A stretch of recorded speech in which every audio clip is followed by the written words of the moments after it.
ချက်ချင်းဖျောင်းနေထွက်မယ်၃ယောက်တော့ရမှာဦးစပြီ challenge ဆိုရင်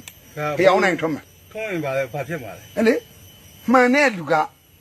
ပြောနိုင်ရမယ်မမှန်တဲ့လူကလောင်းရမယ်လေဒါတခါကြီးရဲ့သဘော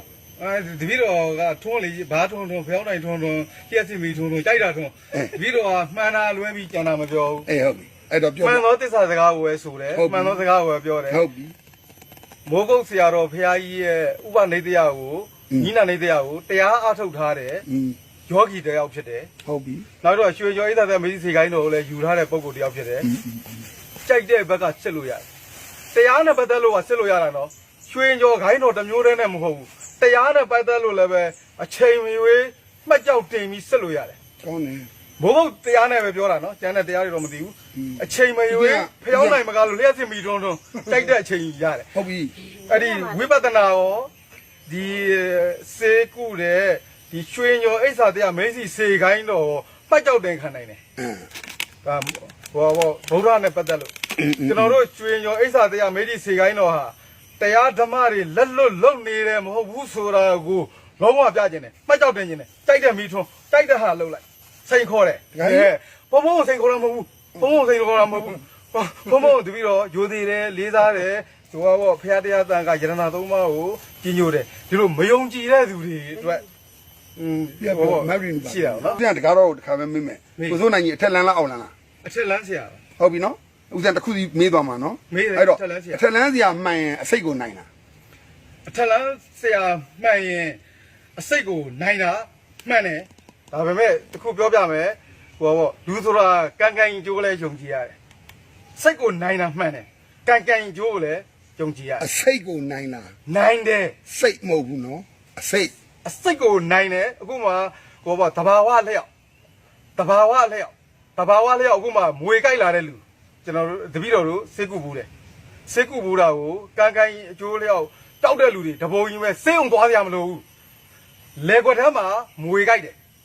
မွေဝေးကြိုက်တာအကောင်မှပါလာတယ်ဒါပေမဲ့အဲ့ဒီမွေဝေးကြိုက်တာကိုတပည့်တော်တို့ဝိုင်းပြီးတော့ပညာညီကိုတွေဝိုင်းကူတယ်တောက်သွားတယ်ဘာစေုံမှတက်ကြမလို့နောက်တစ်ယောက်သားဖာနှစ်ယောက်လုံးနောက်တစ်ယောက်ထပ်ကြိုက်တယ်ထပ်ကူတယ်အဲ့ဒီဟာပျောက်သွားတယ်နော်စေုံတက်ကြမလို့နော်နောက်ထပ်တရားပေါ့နော်ဟိုနောက်ထပ်ရွာတည်းကပဲကောင်လေးတယောက်မွေကြိုက်လာတယ်ဒါပေမဲ့တပည့်တော်တို့စေးကူတာမအောင်မြင်လိုက်ဘူးသူတို့ကဒီဟာတေသွားတယ်တပည့်တော်တို့ဒါလက်ထဲမှာလူတိုင်းမပြောက်ဘူးပျောက်တဲ့လူကိုပျောက်တယ်စေးုံတက်ဆရာမလို့ဘူးနော်ပျောက်သွားတာနော် ဘာကြောင့်ပြောက်တာလဲ ပျောက်တာတပည့်တော်တို့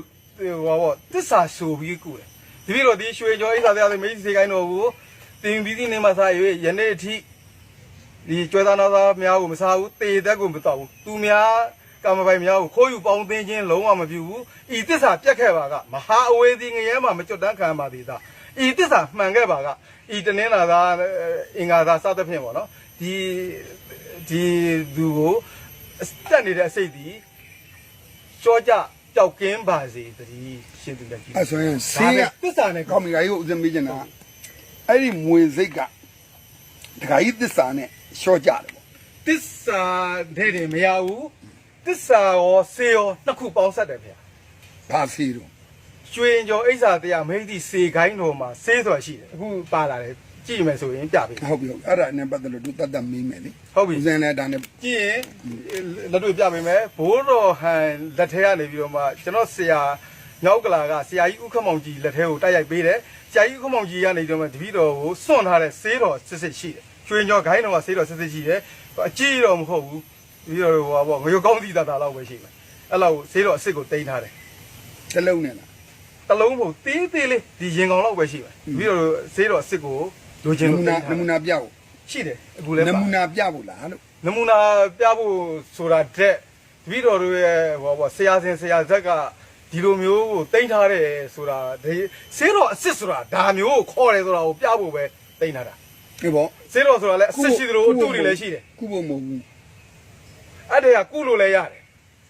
ရတယ်ဒါပေမဲ့နောင်လာနောက်သားတွေအတွက်ခြံထားတာအဲ့ဒီကျွန်တော်တို့ရဲ့ဆေးတော်တပည့်တော်တို့ရဲ့ဆေးတော်ကလည်းပဲဒီဆေးတော်တန်းကောင်းလုံးနဲ့လည်းပဲလူတစ်ထောင်ပြောင်းကုလို့ရတယ်